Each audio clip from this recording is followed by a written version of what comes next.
Madame la Présidente, chers collègues,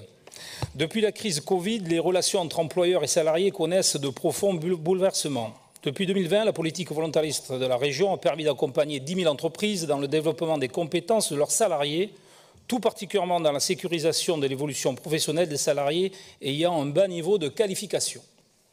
Soumis à la fois aux démissions, aux abandons de postes de plus en plus fréquents et à une pénurie de main-d'œuvre, les entreprises doivent s'adapter et prendre en compte de nouvelles aspirations de leurs salariés, au risque de voir leur croissance freinée par un manque d'attractivité.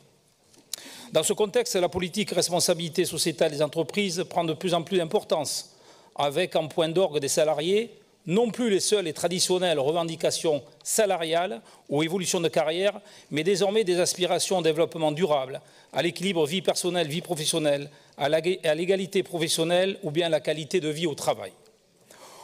Au regard des nouveaux enjeux sociétaux et suite aux recommandations de la Commission d'évaluation des politiques publiques, la région a la volonté de placer l'humain et l'équilibre des territoires au cœur de ses priorités stratégiques, comme stipulé dans l'incontournable feuille de route Néo-Terra.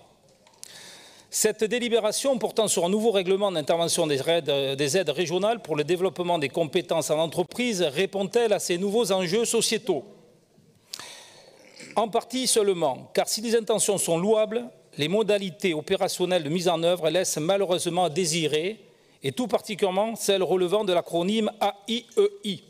Lundi dernier, lors de la commission formation, je me suis étonné que les aides prévues dans l'axe 1, celles relatives à l'accompagnement individuel aux entreprises, ne soient réservées qu'aux seules entreprises industrielles. Comme relevé depuis par le Césaire, on ne peut que regretter le choix du seul secteur industriel, choix cruellement sous-dimensionné par rapport aux besoins réels et qui de facto exclut les entreprises, les TPE, les PME des autres filières. Si nous validons les objectifs du nouveau règlement avec la nécessaire structuration des fonctions RH des TPE-PME sur les aspects développement durable, QVT ou de responsabilité sociale, nous suggérons en même temps une ouverture des aides de l'axe 1 à l'ensemble des secteurs économiques soumis aux tensions de recrutement, comme le BTP, la filière café, hôtel, restaurant ou le service à la personne. Sans cet élargissement, nous ne pouvons que nous abstenir sur cette délibération, car il y a trop loin de la coupe aux lèvres.